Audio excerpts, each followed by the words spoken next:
Hello students, welcome all of you.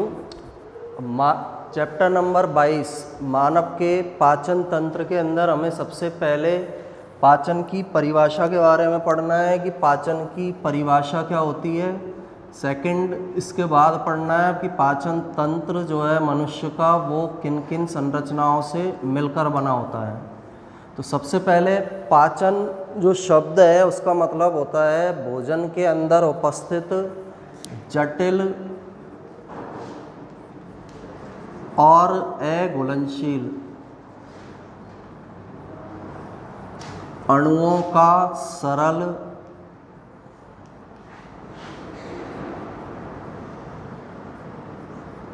और घुलनशील अणुओं में परिवर्तन।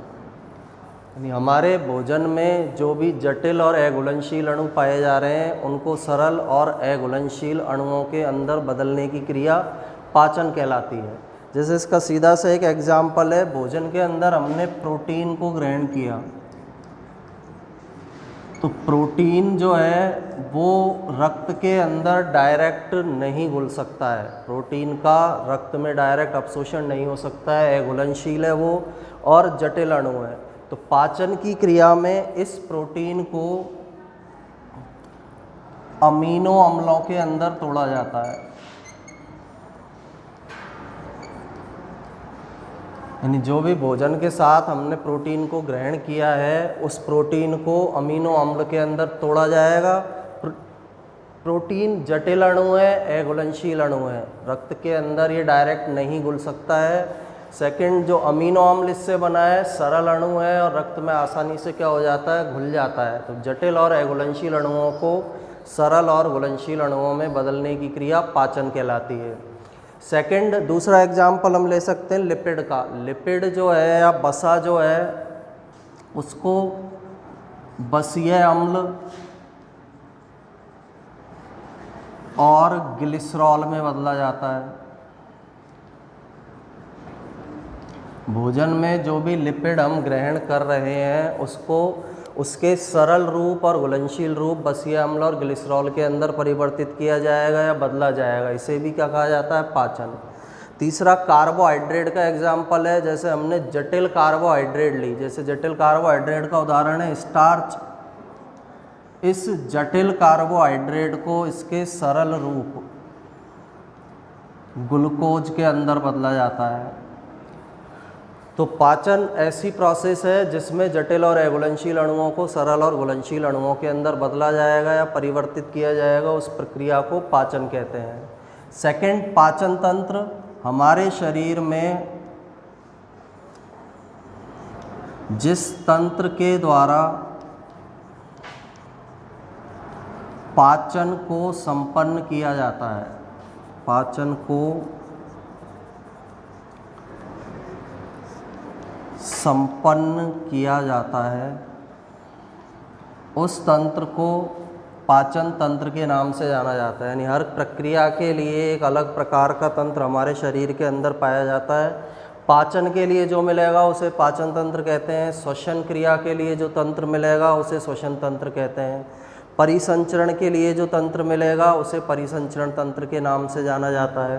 तो हमारे शरीर में जिस तंत्र के द्वारा पाचन की क्रिया को संपन्न किया जाता है उस तंत्र को पाचन तंत्र कहते हैं। पाचन तंत्र का भी निर्माण प्रमुख रूप से दो संरचनाओं से होता है। जो पाचन तंत्र है उसे हम दो भागों में बांट सकते हैं। इसका फर्स्ट पार्ट होता है आहार नाल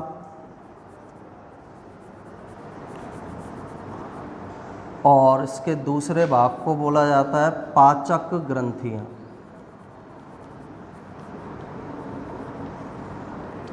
आहार नाल और पाचक ग्रंथियां आपस में मिलकर पाचन तंत्र का निर्माण करती है। अब आहार नाल क्या है, एक लंबी नलिका हमारे शरीर के अंदर पाई जा रही है जिसके विभिन्न भाग विभिन्न कार्यों को करने के लिए रूपांतरित हो जाते हैं। एक लंबी नली के समान स्ट्रक्चर है, इस तरह की एक लंबी नलिका है और इस नलिका के विभिन्न भाग विभिन्न कार्यों को करने के लिए रूपांतरित हो जाते हैं। एक नली है जिसका कोई भाग मुख का निर्माण करेगा, अगला भाग ग्रसनी का, फिर ग्रसिका का, आमाशय, छोटी आंत, बड़ी आंत, गुदा, इन सब का निर्माण इस नलिका के द्वारा किया जाएगा। और इसी नलिका से संबंधित जो ग्रंथियाँ होती हैं, जो ग्रंथियाँ इस नलिका से जुड़ी हुई पाई जाती है, उन ग्रंथियों को हम पाचन ग्रंथियाँ कहते हैं। और 3 प्रमुख प्रकार की पाचन ग्रंथियाँ पाई जाती है। सबसे पहली ग्रंथि है पाचन ग्रंथि लार ग्रंथि, जो मुख वाले भाग के अंदर उपस्थित होगी। हमारा जो माउथ वाला हिस्सा है, इसके अंदर जो खाली जगह है, यहाँ पर पाई जाने वाली ग्रंथियाँ लार ग्रंथियाँ हैं। सेकंड ग्रंथि होती है पाचक ग्रंथि यकृत या लीवर, जो बक्ष गुहा वाले भाग में पाई जाती है। ये वाला जो हिस्सा है इसको बक्ष गुहा कहते हैं। इस भाग में यकृत या लीवर नामक ग्रंथि उपस्थित होती है। तीसरी जो पाचन ग्रंथि होती है अग्नाशय। अग्नाशय ऐसी ग्रंथि है जो छोटी आंत के ड्यूडोनम भाग में पाई जाती है। अभी हम आगे पढ़ेंगे। छोटी आंत के अंदर ड्यूडोनम वाला हिस्सा मिलता है। उस ड्यूडोनम वाले भाग में जो ग्रंथि पाई जाती है उसे अग्नाशय ग्रंथि के नाम से जाना जाता है। तो 3 प्रकार की पाचन ग्रंथियाँ हमारे शरीर में मिलेगी, लार ग्रंथियाँ, यकृत, और तीसरी ग्लैंडिया ग्रंथि का नाम क्या है, अग्नाशय ग्रंथि। और ये वाला जो हिस्सा हमें दिखाई दे रहा है, इस हिस्से को आहार नाल के नाम से जाना जाता है। एक लंबी नलिका है जिसके विभिन्न भाग विभिन्न कार्यों को करने के लिए रूपांतरित हो जाते हैं, उन्हें हम उस नलिका को आहार नाल कहेंगे। अब इसको हम एक डायग्राम के थ्रू समझेंगे कि पाचन तंत्र की स्ट्रक्चर या संरचना किस प्रकार की होती है। अभी हमने केवल नलिका वाला भाग देखा है, किस तरह से अंगों का रूपांतरण होगा, उस रूपांतरण को हम आगे एक डायग्राम से समझेंगे।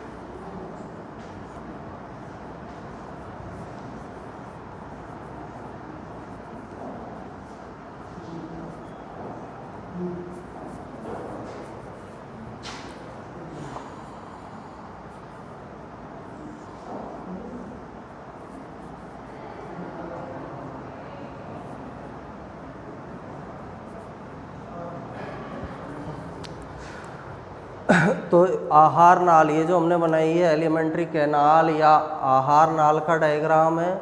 इसके अंदर सबसे पहला भाग जो हमें दिखाई दे रहा है, ये वाला जो हिस्सा है, इसे मुख कहते हैं। मुख के अंदर जो खाली जगह उपस्थित है, ये खाली स्थान हमको दिख रहा है, इस खाली जगह को बोला जाएगा मुख गुहा। मुख गुहा बोल सकते हो, मुख गुहिका कह सकते हैं, या बकल कैविटी के नाम से भी इसी को जाना जाता है। तीनों इसी के नाम है, मुख गुहा, मुख गुहिका और बकल कैविटी।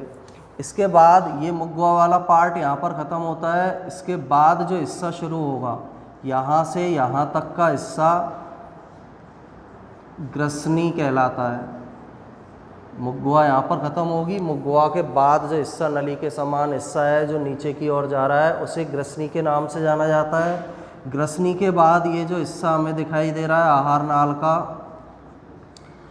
ग्रसिका कहलाता है। ग्रसिका के बाद ये वाला जो पार्ट है, जे शेप की आकृति का जो दिखाई देता है, उसे आमाशय कहा जाता है। इंग्लिश का जो जे वर्ड है, उसकी आकृति का एक अंग होगा जिसे आमाशय के नाम से जाना जाता है। आमाशय यहाँ से स्टार्ट हुआ है और यहाँ पर ये क्या हो जाता है, ख़त्म। आमाशय के बाद ये पूरी स्ट्रक्चर जो हमें दिखाई दे रही है, पूरी घूमी हुई स्ट्रक्चर जो दिखाई दे रही है, इस संरचना को छोटी आंत कहा जाता है। यहाँ से शुरू होगी, यहाँ पर छोटी आंत एंड होती है, छोटी आंत यहाँ पर समाप्त होगी। नेक्स्ट, छोटी आंत से जुड़ा हुआ जो ये भाग हमको दिखाई दे रहा है, इस भाग को बड़ी आंत कहा जाता है। बड़ी आंत का लास्ट हिस्सा, ये बड़ी आंत का लास्ट हिस्सा है, सबसे अंतिम वाला भाग है, इसे मलाशय कहते हैं। और मलाशय जिस छिद्र के द्वारा बाहर की ओर खुलता है उस छिद्र को गुदा कहा जाता है। तो ये सारे भाग मुख, मुख गुहा, ग्रसनी, ग्रसिका, आमाशय, छोटी आंत, बड़ी आंत, बड़ी आंत का ही लास्ट पार्ट मलाशय और गुदा आपस में मिलकर आहार नाल का निर्माण करते हैं। इन सब संरचनाओं से मिलकर आहार नाल का निर्माण होगा। अब पाचन तंत्र में सेकंड पार्ट है, इसमें पाई जाने वाली पाचक ग्रंथियाँ। तो सबसे पहली 3 तरह की बताई है मैंने अभी, एक लार ग्रंथियाँ, एक यकृत है और तीसरी वाली कौन सी होती है, अग्नाशय। लार ग्रंथियाँ मुख वाले भाग में उपस्थित होगी, मुख गुहा वाले भाग में जो ग्लैंड या ग्रंथियाँ होंगी उन्हें लार ग्रंथियाँ कहते हैं।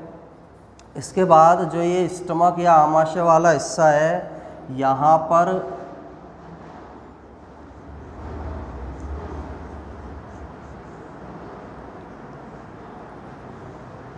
ये जो स्ट्रक्चर पाई जा रही है, ये जो संरचना मिल रही है, इसे यकृत या लीवर कहा जाता है। यकृत या लीवर के नाम से दूसरी पाचक ग्रंथि को जाना जाता है। तीसरी जो ग्रंथि है, ये वाला जो हिस्सा हमें दिखाई दे रहा है छोटी आंत का, इस छोटी आंत के हिस्से को बोला जाता है ड्यूडोनम। अभी आगे पढ़ेंगे, 3 पार्ट में इसको विभाजित किया जाता है, ड्यूडोनम, जेजुनम और इलियम। तो ड्यूडोनम वाला हिस्सा इस तरह की आकृति का है, इसमें जो जगह है वहाँ पर जो ग्रंथि उपस्थित होगी उस ग्रंथि को अग्नाशय ग्रंथि कहते हैं। ये जो खाली जगह ड्यूडोनम में दिख रही है, यहाँ पर अग्नाशय ग्रंथि उपस्थित होती है। इस तरह से अग्नाशय ग्रंथि यहाँ पर पाई जाएगी। तो ये तीसरी ग्लैंड है हमारी पाचन ग्रंथि, जिसे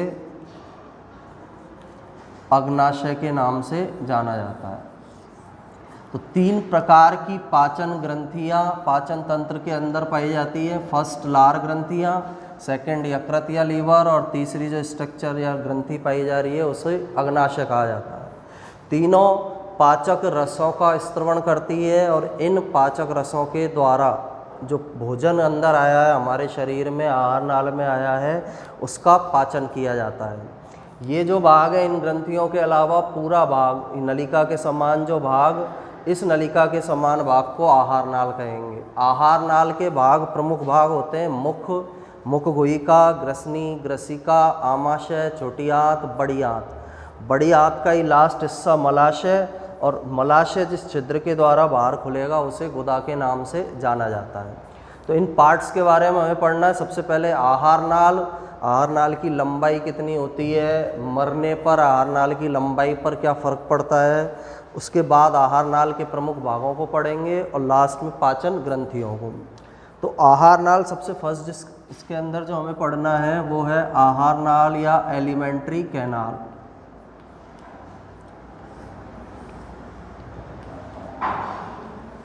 अब सामान्य अवस्था में जो आहार नाल है, इसकी लंबाई लगभग 4 से 5 मीटर होती है। सामान्य रूप से जो पूरी एलिमेंट्री कैनाल है, आहार नाल है, 4 से 5 मीटर लंबी होगी, लेकिन मृत्यु के बाद इसकी लंबाई बढ़कर लगभग 7 मीटर हो जाती है।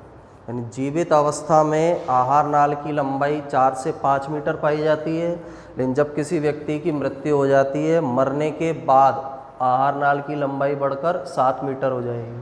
कारण क्या है इसका मरने के बाद लंबाई बढ़ने का? मरने के बाद जो इसकी पेशियां हैं, आहार नाल में जो पेशियां पाई जा रही हैं, वो पूरी तरह से फैल जाती हैं, और जब ये पेशियां पूरी तरह से फैलेगी तो फैलने के कारण, इन पेशियों के पूरी तरह से फैलने के कारण इसकी लंबाई बढ़ जाती है। तो दोनों लेंथ याद रखनी है। जीवित अवस्था में 4 से 5 मीटर या 4.5 मीटर भी इसको हम बोलते हैं, लगभग 4.5 मीटर या 5 मीटर लंबाई मिलेगी। मरने के बाद इसकी लंबाई 7 मीटर हो जाती है। सेकंड, इसके प्रमुख भाग कौन कौन से हैं जो हमने डायग्राम में लिखे हैं, वो सारे भाग इसके प्रमुख भाग हैं। फर्स्ट भाग आहार नाल का है मुख। सेकंड जो पार्ट है इसका, उसे बोला जाता है मुख गुहा। थर्ड हिस्सा इसका ग्रसनी। फोर्थ पार्ट ग्रसिका, पांचवा हिस्सा इसका होगा आमाशय, छठा हिस्सा इसका छोटी आंत और लास्ट इसका हिस्सा होता है बड़ी आंत। इन भागों के अंदर 7 भागों के अंदर आहार नाल को बांटा जाता है। मुख, मुखगुहिका, ग्रसनी, ग्रसिका, आमाशय, छोटी आंत और बड़ी आंत। ये जो 2 भाग लिखे हैं ये बड़ी आंत के ही भाग होते हैं। बड़ी आंत का लास्ट हिस्सा मलाशय कहलाता है और मलाशय जिस छिद्र द्वारा बाहर खुलेगा उसे गुदा के नाम से जाना जाता है। तो इन एक एक पार्ट के बारे में हमें आगे पढ़ना है कि मुख के अंदर कौन कौन सी संरचनाएं पाई जाती है, मुख गुहा क्या है, मुख गुहा के अंदर कौन सी संरचनाएं उपस्थित होंगी। तो नेक्स्ट आहार नाल के अंदर जो फर्स्ट ऑर्गन हमें पढ़ना है या फर्स्ट अंग जो हमें पढ़ना है वो है मुख। मुख में सबसे फर्स्ट पॉइंट है, मुख एक छिद्र के समान संरचना है जो ऊपरी व निचले होठ द्वारा घिरी रहती है। यानी जो हमारा मुख है एक छिद्र के समान, एक छेद के समान स्ट्रक्चर है और इसको खोलने और बंद करने का काम ऊपरी और निचले होठ के द्वारा किया जाता है। तो ये ऊपरी होठ और निचले होठ से घिरी हुई जो स्ट्रक्चर या संरचना है उसे मुख के नाम से जाना जाता है। सेकंड पार्ट, मुख के अंदर जो खाली स्थान मिलेगा, यानी जब मुख को हम खोलकर देखते हैं तो मुंह में खाली जगह दिखाई देती है, उस खाली जगह को मुख गुहा कहते हैं। मुख गुहा, मुख गुहिका या बकल कैविटी बोला जाता है। और मुख गुहा के अंदर कुछ भाग उपस्थित होते हैं। तो मुख के बाद सेकंड पार्ट हो जाएगा हमारा इसका आहार नाल का मुख गुहा। मुख गुहा की परिभाषा सिंपली याद रखना है, मुख के अंदर उपस्थित स्थान।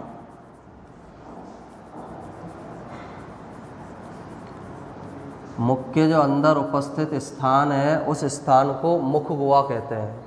और मुख गुहा के अंदर कुछ विशेष संरचनाएं उपस्थित होती हैं। जैसे पहली स्ट्रक्चर इसके अंदर मिलता है पैलेट या तालू।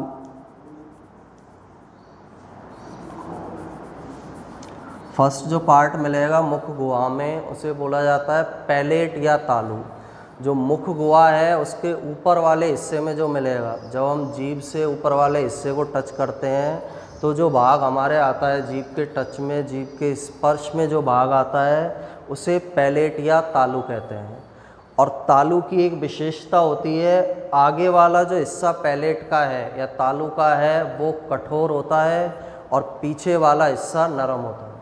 यानी जीभ को जब हम ऊपर टच करेंगे तो अगला हिस्सा जो तालू का ऊपर वाला हिस्सा है वो कठोर होगा, पीछे वाला हिस्सा उसका कोमल या मुलायम पाया जाता है। अब क्यों पाया जा रहा है आगे वाला हिस्सा कठोर और पीछे वाला हिस्सा मुलायम? आगे वाला हिस्सा इसलिए कठोर है क्योंकि यहाँ पर इस कठोर भाग के द्वारा भोजन को जीभ के ऊपर रखा जाता है। यानी जो भोजन का टुकड़ा हमने मुंह के अंदर ग्रहण किया, मुख गुहा में जो भोजन का टुकड़ा लिया है वो इस कठोर तालू के द्वारा जीभ के यहाँ पर स्थिर इसको रखा जाएगा। सेकंड, जो पीछे वाला भाग है कोमल तालू जिसे हम बोलते हैं, कोमल तालू इसलिए सॉफ्ट या कोमल पाया जा रहा है जिससे कि जो भोजन हम चबा रहे हैं, चबाने के बाद भोजन आसानी से ग्रसनी में जा सके। भोजन को चबाया, चबाने के बाद भोजन आसानी से नीचे अगले भाग ग्रसनी के अंदर जा सके, इसलिए ये भाग पिछला इसका हिस्सा मुलायम पाया जाता है। तो इसके अंदर मेन 2 चीज़ हमको याद रखनी है। जो मुख गुहा वाला हिस्सा है, जैसे ये नीचे वाला जो इसका हिस्सा है उसे बोला जाता है फर्श। सिंपल और सीधे शब्दों में बोले मुख गुहा की छत को तालू कहते हैं। नीचे वाला जो हिस्सा हमको दिखाई दे रहा है उसे फर्श कहा जाता है। तालू में भी 2 तरह का विभाजन है। अगला हिस्सा जो तालू का रहेगा, जैसे इसको हमने 2 पार्ट के अंदर बांटा, 2 हिस्सों में तालू को। अगला हिस्सा कठोर होता है जिसे हम कठोर तालू या पैलेट कहते हैं। और इसका पिछला हिस्सा, तालू का जो पिछला हिस्सा है, ये पिछला हिस्सा कोमल होता है या मुलायम होता है जिसे कोमल तालू के नाम से जाना जाता है। अगले हिस्से के कठोर होने का कारण है इस हिस्से के द्वारा नीचे फर्श पर जो जीभ पाई जा रही है उस पर भोजन को स्थिर रखने में सहायता प्रदान की जाती है। पिछले हिस्से के कोमल होने का कारण है जो भोजन हम चबा लेंगे, पेस्ट जिसका बन गया है वो आसानी से इसमें से होकर ग्रसनी में जा सके, इसलिए वो कोमल पाया जा रहा है। तो ये दो हिस्से हैं, ये वाला हिस्सा कठोर तालु कहलाएगा, पीछे वाले हिस्से को कोमल तालु के नाम से जाना जाता है। मुख गुहा का निचला हिस्सा फर्श कहलाएगा। फर्श पर एक पेशीय संरचना उपस्थित होती है। ये जो फर्श वाला हिस्सा है इसी फर्श के जस्ट ऊपर एक पेशीय संरचना मिलेगी जिसे हम जीभ कहते हैं। फर्श वाले हिस्से पर एक पेशी से बनी हुई संरचना पाई जाती है, उस पेशी से बनी हुई संरचना को जीभ कहा जाता है। इसके अलावा मुख गुहा में जबड़े पाए जाते हैं, उन जबड़ों के अंदर दांत उपस्थित होंगे। तो दो तरह के जबड़े होंगे, ऊपर की तरफ जो जबड़ा मिलेगा, यहाँ पर जो जबड़ा उपस्थित होगा इसे कहते हैं हम ऊपरी जबड़ा। नीचे के हिस्से में जो उपस्थित होगा इसे बोला जाता है निचला जबड़ा। मुख गुहा में पाई जाने वाली नेक्स्ट जो स्ट्रक्चर है, पहली स्ट्रक्चर थी मुख गुहा के अंदर पैलेट या तालु, दूसरी इसके अंदर पाई जाने वाली स्ट्रक्चर जो पाई जा रही है हमारे जबड़े। जबड़े भी दो प्रकार के हैं, एक ऊपर वाले हिस्से में जो जबड़ा मिल रहा है ऊपरी जबड़ा, निचले वाले हिस्से में जो मिल रहा है उसे निचला जबड़ा बोलेंगे। जबड़ों के अंदर दांत उपस्थित होते हैं, जो जबड़े हैं उनमें ही हमारे दांत लगे हुए पाए जाते हैं। तो जबड़े दो भागों में इसको डिवाइड किया जाएगा, केवल एक ऊपरी जबड़ा और दूसरा कौन सा हो जाता है निचला जबड़ा। और जबड़ों में दांत उपस्थित होते हैं।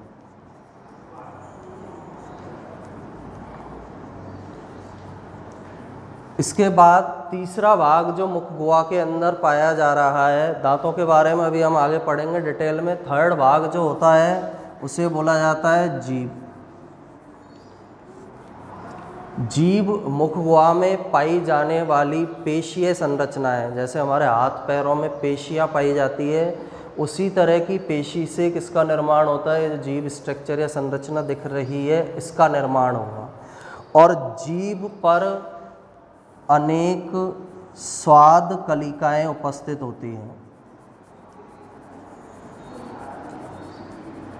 जैसे जीभ वाला जो हिस्सा है ये जीभ,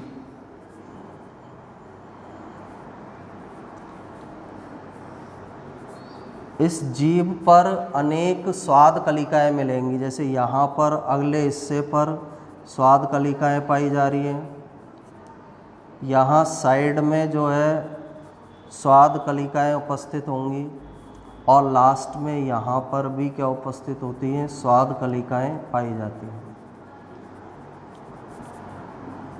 अब जीभ में हमें ये ध्यान रखना है, जीभ के बीच वाले हिस्से में, ये जो हिस्सा दिखाई दे रहा है सेंटर वाला, इस सेंटर वाले हिस्से में या बीच वाले हिस्से में किसी भी प्रकार की स्वाद कलिकाएं नहीं मिलती हैं। आगे मिलेगी, साइड में मिलेगी जीभ के, और पीछे मिलेगी, लेकिन जीभ का जो बिल्कुल सेंटर वाला बीच वाला हिस्सा है वहाँ पर स्वाद कलिकाएं नहीं पाई जाती है। तो जीभ के मध्य वाले हिस्से में स्वाद कलिकाएं अनुपस्थित होंगी। काम क्या करती है स्वाद कलिकाएं, इनके नाम के अंदर ही इनका काम है।